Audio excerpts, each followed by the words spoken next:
नमस्कार खुशियों की सवारी। हेलो, आपके लिए एक पिकअप है।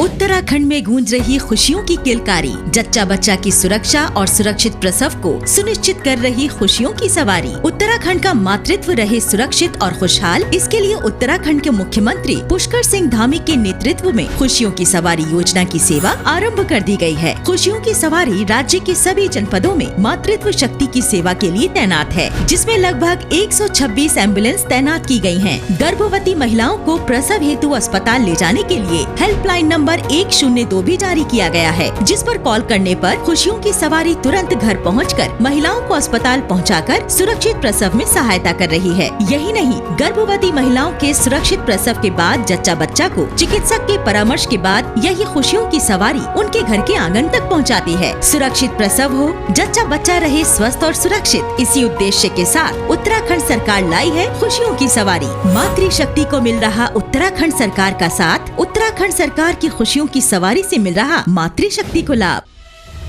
कोविड महामारी के मुश्किल दौर में लोगों की सुरक्षा कवच बनी वैक्सीन। प्रधानमंत्री श्री नरेंद्र मोदी जी के मार्गदर्शन एवं मुख्यमंत्री श्री पुष्कर सिंह धामी के कुशल नेतृत्व में उत्तराखंड सरकार ने इसी आवश्यकता को समझते हुए अपने नागरिकों के कोविड वैक्सीनेशन का 100% लक्ष्य पूरा किया। हिमालय के पहाड़ों के उस पार पहुंच करके लोगों के पास जाना इतना कठिन होता है, ये हम भली भांति जानते हैं। उसके बावजूद भी इतनी बड़ी सिद्धि प्राप्त करना वाकई आप सब अभिनंदन के अधिकारी। उत्तराखंड राज्य में 18 वर्ष से ऊपर आयु वर्ग के सभी लोगों को कोविड वैक्सीन की पहली डोज लगाई जा चुकी है। सभी लोगों तक वैक्सीन पहुंचा पाए, उनको वैक्सीन लगा पाए और मुफ्त की वैक्सीन हमको उन्होंने दी है। इसके लिए मैं मोदी जी का विशेष रूप से धन्यवाद करना चाहता हूं। और हमें खुशी है कि आज हमारे प्रदेश के अंदर हमारी सरकार ने बहुत अच्छा काम किया है और लक्ष्य जो है कम से कम 3 महीने पहले हमने पूरा कर लिया है। राज्य में जारी दूसरी डोज की वैक्सीनेशन ड्राइव के अंतर्गत भी अभूतपूर्व कार्य करते हुए राज्य सरकार अपने लक्ष्य को जल्द पूरा करने वाली है।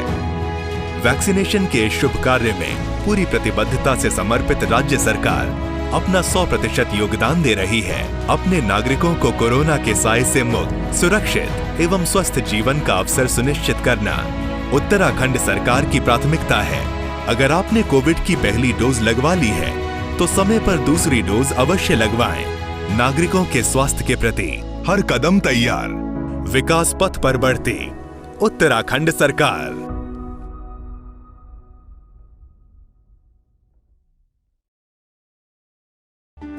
उत्तराखंड के स्थानीय उत्पाद रिंगाल से बना ये बेजोड़ हस्तशिल्प आज देश ही नहीं विदेशियों को भी खूब भा रहा है। इन्हें गिफ्ट हैम्पर के साथ ही साज सज्जा और अन्य कई तरह के उपयोग में लाया जा रहा है और ये सब संभव हो पाया है उत्तराखंड सरकार की हस्तशिल्पियों के लिए शुरू की गई स्वरोजगार योजना से। सरकार ने उद्यमशील युवक युवतियों, कुशल एवं अकुशल दस्तकारों एवं हस्तशिल्पियों को स्वरोजगार की ओर अभिप्रेरित करने का बीड़ा उठाया है।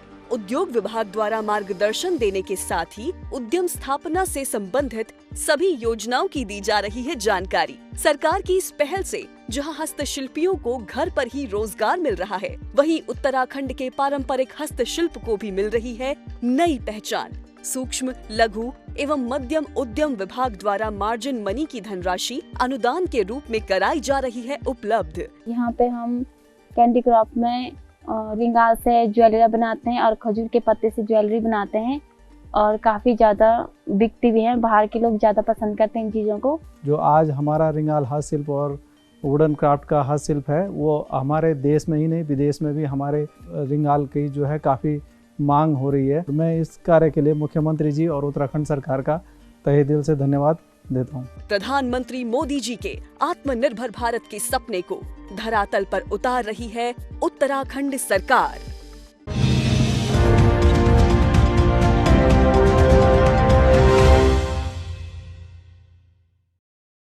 नमस्कार, देवभूमि समाचारों में आपका स्वागत है। मैं हूं सबिहा। आगे आप मेरे साथ देखेंगे उत्तराखंड से जुड़ी तमाम छोटी बड़ी खबरें विस्तार से, लेकिन सबसे पहले नजर हेडलाइंस पर। मुख्यमंत्री पुष्कर सिंह धामी की अध्यक्षता में आज शाम होगी कैबिनेट की अहम बैठक। खेल नीति समेत कई प्रस्तावों पर लग सकती है मोहर।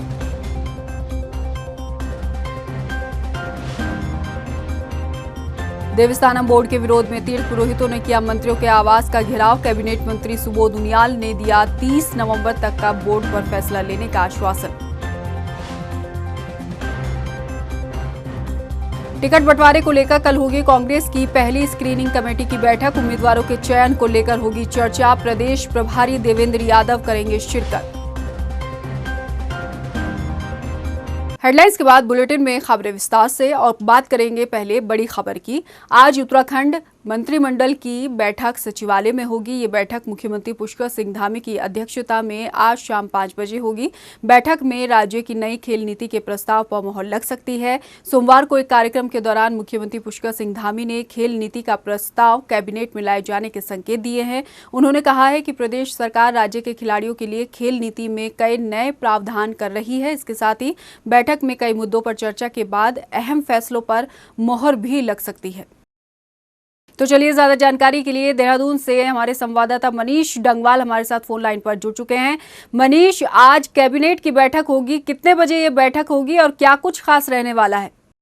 देखिए, बिल्कुल जो आज कैबिनेट की बैठक है शाम को 5 बजे से जो सचिवालय में शुरू होगी। मुख्यमंत्री पुष्कर सिंह धामी की अध्यक्षता में ये कैबिनेट बैठक होनी है और काफी महत्वपूर्ण ये कैबिनेट बैठक है, क्योंकि पिछली 2 तारीखें इस कैबिनेट बैठक की टल चुकी हैं जिनमें ये हुई नहीं है। तो इसलिए प्रदेशवासियों की नजरें इस कैबिनेट बैठक पर है कि आखिर क्या कुछ खास इस कैबिनेट बैठक से आम जनता के लिए निकल सकता है, क्योंकि चुनावी साल यहाँ पर चल रहा है और जनहित से जुड़े फैसले जो है धामी कैबिनेट अपनी कैबिनेट बैठक में उन पर मुहर लगा सकती है। इसलिए प्रदेश भर की जनता की नजरें हैं और खासकर बात अगर कैबिनेट बैठक में प्रस्तावों की करें तो कई प्रस्ताव इस कैबिनेट बैठक में आ सकते हैं। कई विभागों की जो नियमावली है, संशोधन जो होनी है।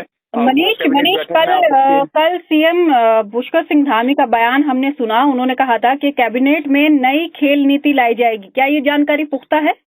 जी बिल्कुल, कैबिनेट बैठक में खेल नीति का जो प्रस्ताव है वो आएगा, क्योंकि पहले भी वैसे जो खेल नीति है वो कई बार संशोधित हो चली है, क्योंकि हरीश रावत की सरकार में जो खेल नीति थी वो आई थी। उसके बाद फिर त्रिवेंद्र कैबिनेट की बैठक में उसमें कुछ संशोधन देखने को मिले। अब धामी सरकार जो आई है, धामी मुख्यमंत्री जब से बने हैं वो लगातार यही कह रहे हैं कि उत्तराखंड के खिलाड़ियों को प्रोत्साहित किया जाएगा और जो खेल नीति बनेगी उसके तहत जो युवा खिलाड़ी हैं उनको चिन्हित किया जाएगा, उनको सुविधाएं प्रदान की जाएंगी ताकि जो खिलाड़ी हैं उनका बेहतर भविष्य हो सके और उत्तराखंड के नाम रोशन होने के साथ देश का नाम रोशन हो।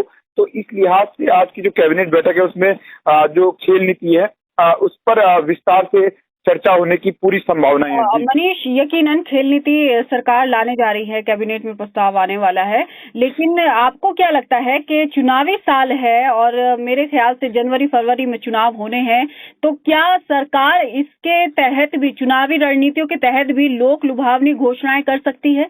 जो जनहित से जुड़े फैसले हैं उन पर जो कैबिनेट है वो मुहर लगा सकती है, क्योंकि मुख्यमंत्री पुष्कर सिंह धामी की बात करें तो जब से वो मुख्यमंत्री बने हैं ऐसा कोई वर्ग नहीं है जो कोविड का दौर था उसके बाद जो लोग प्रभावित हुए हैं और उन्होंने आर्थिक सहायता न दी हो। तो इस लिहाज से सीधे तौर से कह सकते हैं कि जो लोक लुभावन फैसले हैं कैबिनेट बैठक में उन पर भी चर्चा हो सकती है, ताकि जब धामी सरकार चुनाव में जाए तो उन लोक लुभावन फैसलों पर जनता से वोट मांगे जा सकते हैं। जी मनीष, तमाम जानकारी देने के लिए आपका शुक्रिया। और अब खबरों में बढ़ेंगे आगे। 4 धाम देवस्थानम बोर्ड के विरोध में तीर्थ पुरोहितों और हक हकूकधारियों ने आज यमुना कॉलोनी स्थित कृषि मंत्री सुबोध उनियाल के आवास के बाहर धरना दिया। इस दौरान तीर्थ पुरोहितों ने जमकर नारेबाजी की और देवस्थानम बोर्ड को भंग करने की भी मांग की। वहीं इस मौके पर पहुंचे कैबिनेट मंत्री सुबोध उनियाल ने तीर्थ पुरोहितों को आश्वासन दिया है कि 30 नवम्बर तक देवस्थानम बोर्ड पर अंतिम फैसला ले लिया जाएगा। इसके आश्वासन मिलने के बाद तीर्थ पुरोहितों ने अपना धरना खत्म किया। मुख्यमंत्री पुष्कर सिंह धामी से कैंप कार्यालय में प्रदेश भर के किसान संगठनों के प्रतिनिधियों ने मुलाकात की। इस दौरान किसान संगठनों के प्रतिनिधियों ने कृषि कानून पर केंद्र सरकार द्वारा लिए गए फैसले के लिए मुख्यमंत्री के माध्यम से प्रधानमंत्री नरेंद्र मोदी का आभार जताया। मुख्यमंत्री पुष्कर सिंह धामी ने कहा कि किसानों के हित में केंद्र सरकार और राज्य सरकार लगातार काम कर रही है। 2022 के विधानसभा चुनाव को लेकर तैयारियों के साथ साथ राजनीतिक दल मैदान में डटे रहने के और जीत के लिए नए नए हथकंडे अपना रहे हैं। वहीं इस बीच अब चुनावी मैदान में किस उम्मीदवार पर दाव लगाया जाएगा, इसकी तैयारी भी शुरू हो गई है।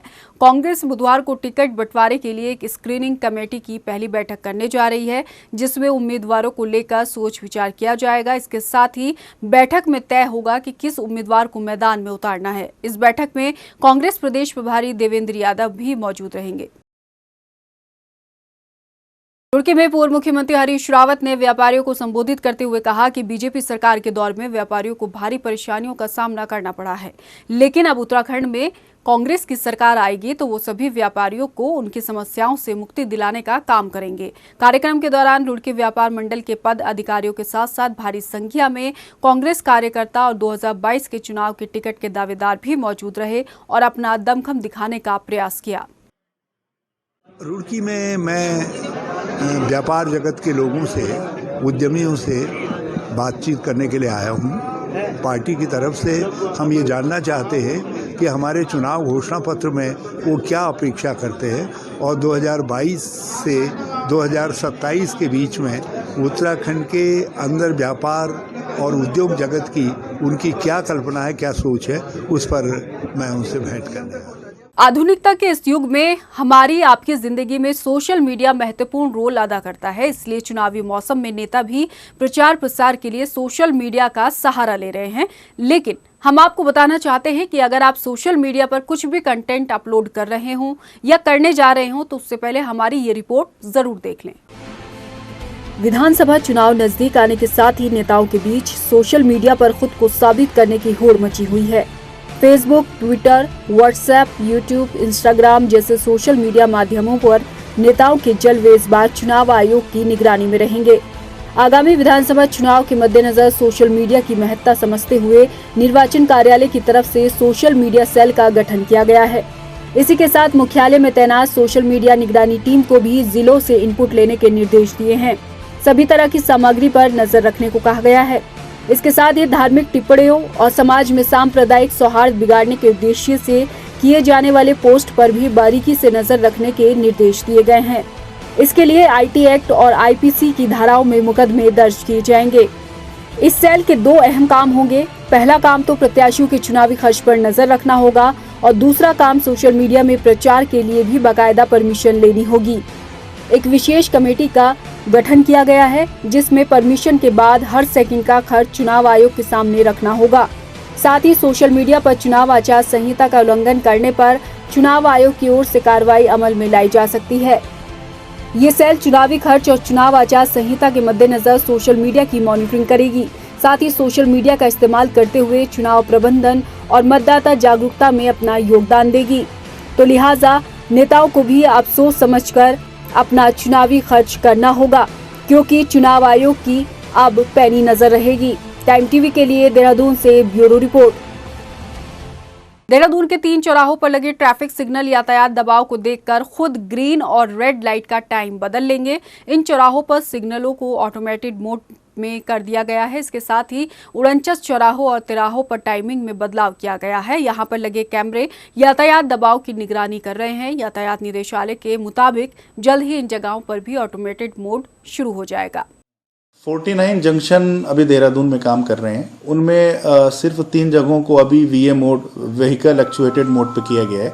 यानी जो एल्गोरिदम डाटा है उसके आधार पे सिग्नल का टाइमर जो है ना खुद ऑटोमेटिकली चेंज हो जाएगा। वो 3 जगह हैं, जैसे फाउंटेन चौक है, निरंजनपुर मंडी और साजधारा क्रॉसिंग है। आपके पास खाने की थाली तो रखी है, लेकिन आप उसे खा नहीं पाए तो यकीनन आपको पछतावा होगा। कुछ ऐसा ही हाल रुड़की के सामुदायिक स्वास्थ्य केंद्र का भी है, जहां मशीनें तो हैं लेकिन उनको चलाने वाला नहीं है। बेड तो मौजूद है लेकिन अस्पताल में मरीज भर्ती नहीं हो सकते। आखिर ऐसी क्या मजबूरी है, चलिए आपको अपनी इस रिपोर्ट में दिखाते हैं। रुड़की के इस सामुदायिक केंद्र के भरोसे आसपास के न जाने कितने गांवों के लोग रहते हैं कि उन्हें बीमारी में अच्छा इलाज और सारी सुविधाएं मिलेंगी। लेकिन जब वो अस्पताल में इलाज के लिए पहुंचते हैं तो अलग ही नजारा होता है। अस्पताल में आने के बाद मरीजों को मालूम होता है कि व्यवस्थाएं तो सारी हैं, लेकिन वो ना तो यहाँ एक्सरे करा सकते हैं और ना ही कोई टेस्ट करा सकते हैं और ना ही अस्पताल में मरीजों के लिए ऑक्सीजन ही मौजूद है। अब भला ऐसे अस्पताल में कौन आना चाहेगा? ऐसा नहीं है कि अस्पताल में संसाधन मौजूद नहीं है, लेकिन वो सिर्फ बंद पैकिंग की शोभा बढ़ा रहे हैं। अस्पताल प्रबंधक ने कई बार विभाग को इससे वाकिफ कराया, मगर हालात वो ही ढाक के तीन पात। यहाँ ना तो प्रशासन ध्यान दे रहा, ना शासन ध्यान दे रहा है। सबसे पहली बात, यहाँ गरीब जनता है, मीडियम मध्यम लोग रहते हैं। यहाँ बहुत सारे गांव लगते हैं आसपास क्षेत्र के। यहाँ जब भी कोई स्वास्थ्य केंद्र पर आता है तो पता चलता है यहाँ ना एक्सरे मशीन चल रही है, ना ऑक्सीजन का इंतजाम है। तो वो शिकायत भी करते नहीं, इस तरफ कोई ध्यान नहीं देता है। यहाँ से 10 किलोमीटर रुड़की है, तो वे रुड़की जाते हैं तो बेचारे बहुत लंबी लंबी लाइन में खड़े रहते हैं। एक्सरे मशीन का मैंने कहा कि वहीं पर मशीन तो इंस्टॉल हो गया, पर हमारे पास CR सिस्टम नहीं है और रजिस्ट्रेशन का थोड़ा सा इशू अभी आ रहा है। तो दोनों के लिए हम अभी प्रॉपर चैनल से अप्रोच कर रहे हैं, क्योंकि चिकित्सा मुख्य से भी बदल गए हैं। तो हम नए सिरे से भी दोबारा प्रस्ताव उनको भेज रहे हैं कि हमें CR सिस्टम तुरंत उपलब्ध कराया जाए। तो उम्मीद है कि 1-2 हफ्ते में मिल जाएगा। विधायक काजी निजामुद्दीन साहब का कहना है कि उन्होंने विधायक निधि के जरिए अस्पतालों में ऑक्सीजन, वेंटिलेटर समेत तमाम उपकरण की व्यवस्था तो करा दी, लेकिन विभागीय लापरवाही के चलते इन सब का कोई मतलब नहीं रह जाता। स्वास्थ्य केंद्र की बात ना करें आप जितने भी रुड़की हॉस्पिटल से लेकर देहरादून के अस्पताल से लेकर आप धारचूला तक चले जाएं, उत्तराखंड सरकार की नीयत ही ख़राब है। अगर हम लोगों ने एम्बुलेंस दे दी तो उसके लिए ड्राइवर और डीजल की व्यवस्था नहीं है। हम लोग अगर मशीन दे देंगे, एक्सरे मशीन देंगे, तो रेडियोलॉजिस्ट तो हम नहीं दे सकते। तो ये तो अब जनता के सामने है, जनता की अदालत में सारा मामला आएगा। ये तो सरकार ही बदली जाएगी, व्यवस्था ही बदलनी पड़ेगी। जब ये व्यवस्था बदली जाएगी उसी दिन उत्तराखंड के अस्पतालों की दशा ठीक होगी। मंगलौर के सामुदायिक अस्पताल की ये तस्वीर वाकई हैरान और परेशान करने वाली है कि सब कुछ होते सहाते कुछ भी नहीं है। ऐसे में विभाग और सरकार दोनों को चाहिए कि वो इस तरफ ध्यान दे, लोगों की परेशानियों को समझें और अस्पताल में जिस चीज की कमी है उसको पूरा करें, ताकि मध्यम वर्ग के लिए जीवनदायिनी बना ये अस्पताल वाकई में लोगों के काम आ सके। टाइम टीवी के लिए रुड़की से अरशद हुसैन की रिपोर्ट। लालकुआं कोतवाली क्षेत्र में 4 दिन पहले हुई 19 साल की लड़की की हत्या के मामले में पुलिस ने अभी तक कोई कार्रवाई नहीं की है। युवती के परिजनों ने स्थानीय कांग्रेस SC विभाग के जिला अध्यक्ष इंद्रपाल आर्य की अगुवाई में कोतवाल संजय कुमार से मुलाकात कर न्याय की गुहार लगाई है। कोतवाल संजय कुमार का कहना है कि पोस्टमार्टम रिपोर्ट आने के बाद ही जांच की जाएगी। एक सूचना मिली थी कल कि एक महिला द्वारा महिला की डेथ हो गई है सुशीला तिवारी अस्पताल में। उसका पंचनामा भरा गया है। तो पंचनामा के बाद पोस्टमार्टम की कार्रवाई के बाद जो पोस्टमार्टम में जो तथ्य आएंगे सामने, उनके हिसाब से कार्रवाई की जाएगी। परिजन जो आरोप लगाएंगे उनके या जो तहरीर देंगे उसके हिसाब से कार्रवाई की जाएगी। देखिए, मैं अभी कोतवाल साहब से मिला, उनसे मैंने रिक्वेस्ट करी, उनसे बात रखी। उनसे कहा मैंने कि अगर इस तरीके से जो घटना हुई है ये किस वजह से हुई है और किस कारण से हुई है, और इसमें आप निष्पक्ष जाँच करिए। कोतवाल जी ने आश्वासन दिया है कि ये कहीं ना कहीं 304 का या 306 का मामला बनता है। इसमें निष्पक्ष जाँच की जाएगी और किसी के साथ भी गलत जो नहीं होगा। फिलहाल इस बुलेटिन में इतना ही। मुझे दीजिए इजाजत। आप बने रहिए रफ्तार मीडिया के साथ, लेकिन जाते जाते एक नजर हेडलाइंस पर। नमस्कार।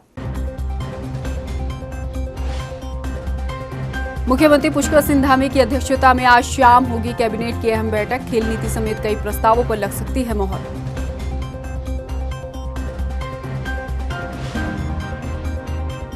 देवस्थानम बोर्ड के विरोध में तीर्थ पुरोहितों ने किया मंत्रियों के आवास का घेराव। कैबिनेट मंत्री सुबोध उनियाल ने दिया 30 नवंबर तक का बोर्ड पर फैसला लेने का आश्वासन। टिकट बंटवारे को लेकर कल होगी कांग्रेस की पहली स्क्रीनिंग कमेटी की बैठक। उम्मीदवारों के चयन को लेकर होगी चर्चा। प्रदेश प्रभारी देवेंद्र यादव करेंगे शिरकत।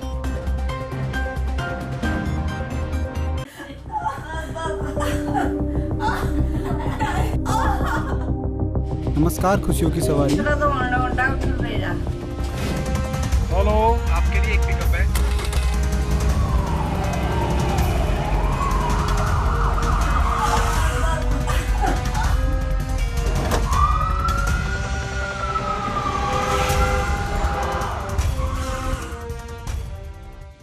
उत्तराखंड में गूंज रही खुशियों की किलकारी, जच्चा बच्चा की सुरक्षा और सुरक्षित प्रसव को सुनिश्चित कर रही खुशियों की सवारी। उत्तराखंड का मातृत्व रहे सुरक्षित और खुशहाल, इसके लिए उत्तराखंड के मुख्यमंत्री पुष्कर सिंह धामी के नेतृत्व में खुशियों की सवारी योजना की सेवा आरंभ कर दी गई है। खुशियों की सवारी राज्य के सभी जनपदों में मातृत्व शक्ति की सेवा के लिए तैनात है, जिसमें लगभग 126 एम्बुलेंस तैनात की गई हैं। गर्भवती महिलाओं को प्रसव हेतु अस्पताल ले जाने के लिए हेल्पलाइन नंबर 102 भी जारी किया गया है, जिस पर कॉल करने पर खुशियों की सवारी तुरंत घर पहुंचकर महिलाओं को अस्पताल पहुंचाकर सुरक्षित प्रसव में सहायता कर रही है। यही नहीं, गर्भवती महिलाओं के सुरक्षित प्रसव के बाद जच्चा बच्चा को चिकित्सक के परामर्श के बाद यही खुशियों की सवारी उनके घर के आंगन तक पहुंचाती है। सुरक्षित प्रसव हो, जच्चा बच्चा रहे स्वस्थ और सुरक्षित, इसी उद्देश्य के साथ उत्तराखंड सरकार लाई है खुशियों की सवारी। मातृशक्ति को मिल रहा उत्तराखंड सरकार का साथ, उत्तराखंड सरकार की खुशियों की सवारी से मिल रहा मातृशक्ति को लाभ। उत्तराखंड के स्थानीय उत्पाद रिंगाल से बना ये बेजोड़ हस्तशिल्प आज देश ही नहीं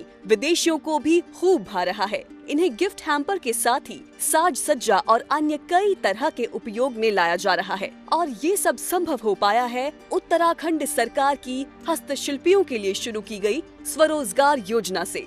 सरकार ने उद्यमशील युवक युवतियों, कुशल एवं अकुशल दस्तकारों एवं हस्तशिल्पियों को स्वरोजगार की ओर अभिप्रेरित करने का बीड़ा उठाया है।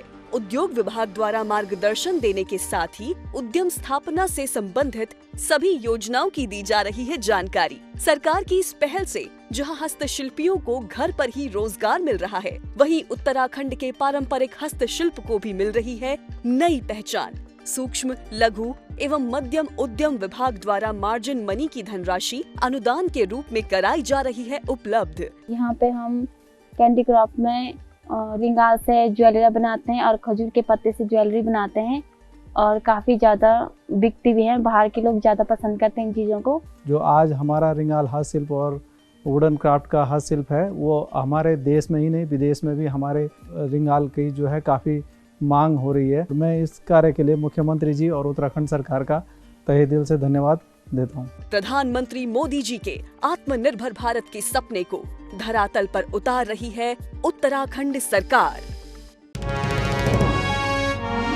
चहुमुखी विकास में अग्रसर सरकार, जनगण मन के हुए सपने अब साकार।